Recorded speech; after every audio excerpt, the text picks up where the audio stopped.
After the US struck 3 Iranian military sites, all eyes are now on Iran's potential retaliation. In the range of options, Iran has decided to close the Strait of Hormuz. Iran's parliament has approved the closing of it, though the final decision will be taken by the Supreme National Security Council. But what makes blocking the Strait of Hormuz such a potent threat? Let's break it down for you. A strait is a narrow water body connecting two larger bodies of water.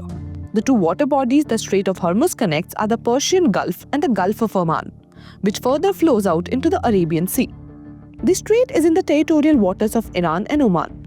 It is not very wide, just 33 km at its narrowest point, while the width of the shipping lane in the to and fro direction is only 3 km. This makes it easy to block the strait or attack the ships passing through. Thus, countries around the Persian Gulf like Iran, Saudi Arabia and UAE depend upon the Strait of Hormuz to access the open seas. But why is the Strait of Hormuz so important? The reason is oil. About 1/5, which is 20% of the world's total oil consumption, passes through the strait. Between the start of 2022 and last month, approximately 17.8 million to 20.8 million barrels of crude, condensate and fuels flowed through the strait daily, according to data from analytics firm Vortexa. Members of the Organization of the Petroleum Exporting Countries OPEC, like Saudi Arabia, Iran, UAE, Kuwait and Iraq, export most of their crude via the strait, mainly to Asia. Because of its geographical location, there is no sea route alternative to the Strait of Hormuz. So, if the passage of ships through the strait were to be disrupted, it would have ramifications for oil and LNG trade worldwide, and prices would shoot up. Any fluctuation in oil prices has a trickle-down effect on the prices of many other goods and commodities. The alternatives to the Strait of Hormuz involve transporting oil overland to ports on the Red Sea or on the Gulf of Oman.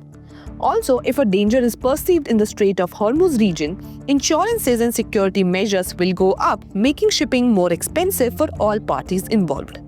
Now, how will India be affected if the Strait of Hormuz is blocked? The US Energy Information Administration estimates 84% of the crude oil and condensate and 83% of the liquefied natural gas that moved through the Strait of Hormuz went to Asian markets in 2024.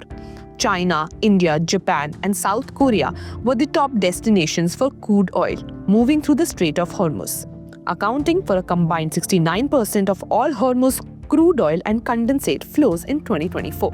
Of the 5.5 million barrels of oil India consumes every day, 1.5 million pass through the waterway. So, India will be affected. India also buys oil from Russia, the US, Africa and Latin America. So it is not that it won't be able to get enough oil and gas. The problem will be about the price fluctuation. Any blockade would drive the oil price up and cause inflation, and there is an estimate that for every $10 increase in the price of crude oil, India's GDP will suffer by 0.5%. Foreign affairs expert Robinder Sachdev told news agency ANI.